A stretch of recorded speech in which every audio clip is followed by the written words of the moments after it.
आज मैंने ऑनलाइन एक अविश्वसनीय कहानी पढ़ी। ओहो, क्या पढ़ा तुमने? कुछ दिलचस्प है।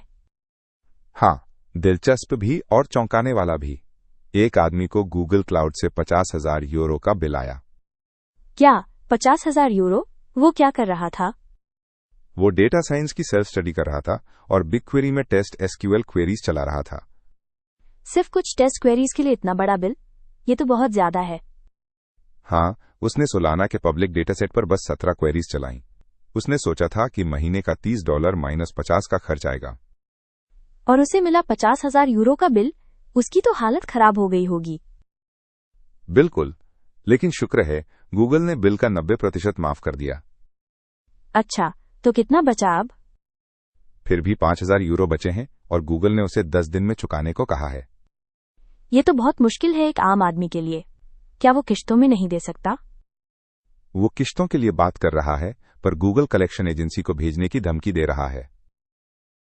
ये तो सरासर गलत है। गूगल जैसी बड़ी कंपनी को तो अलर्ट या खर्च की सीमाएं रखनी चाहिए। ठीक कहा।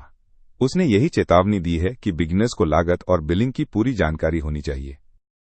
तो गलती किसकी थी, यूजर की या गूगल की सिस्टम की? उसने माना कि उसकी क्वेरीज ऑप्टिमाइज नहीं थी, जैसे सेलेक्ट का इस्तेमाल करना, जिससे बहुत सारा डेटा स्कैन हो गया।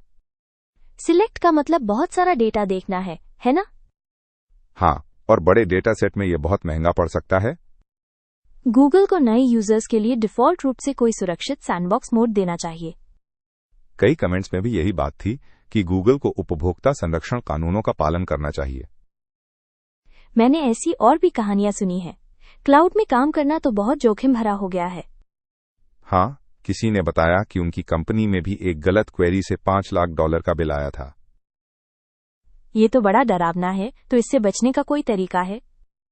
एक्सपर्ट्स ने कहा कि दैनिक डेटा वॉल्यूम कोटा सेट करना चाहिए और क्वेरी चलाने से पहले हमेशा अनुमानित लागत जांचनी चाहिए। और पार्टीशन कॉलम का उपयोग करना भी महत्वपूर्ण है, ताकि कम डेटा स्कैन हो। और एक और बात, गूगल अब 1 सितंबर 2025 से प्रति प्रोजेक्ट 200 टेराबाइट की डिफॉल्ट दैनिक सीमा लगा रहा है। क्या उस आदमी की कहानी ही इस नए बदलाव का कारण बनी होगी? उसे भी ऐसा ही लग रहा है। शायद उसकी गलती ने दूसरों के लिए एक सबक सिखाया है। कम से कम उसकी बुरी किस्मत से कुछ अच्छा तो निकला। हाँ, पर अभी भी उसे 5,000 यूरो चुकाने हैं, जो उसके लिए बहुत बड़ी रकम है। उम्मीद है कि गूगल उसकी मदद करेगा। ये वाकई एक आंखें खोलने वाला वाकया है। बिल्कुल, और दूसरों के लिए एक सख्त चेतावनी भी।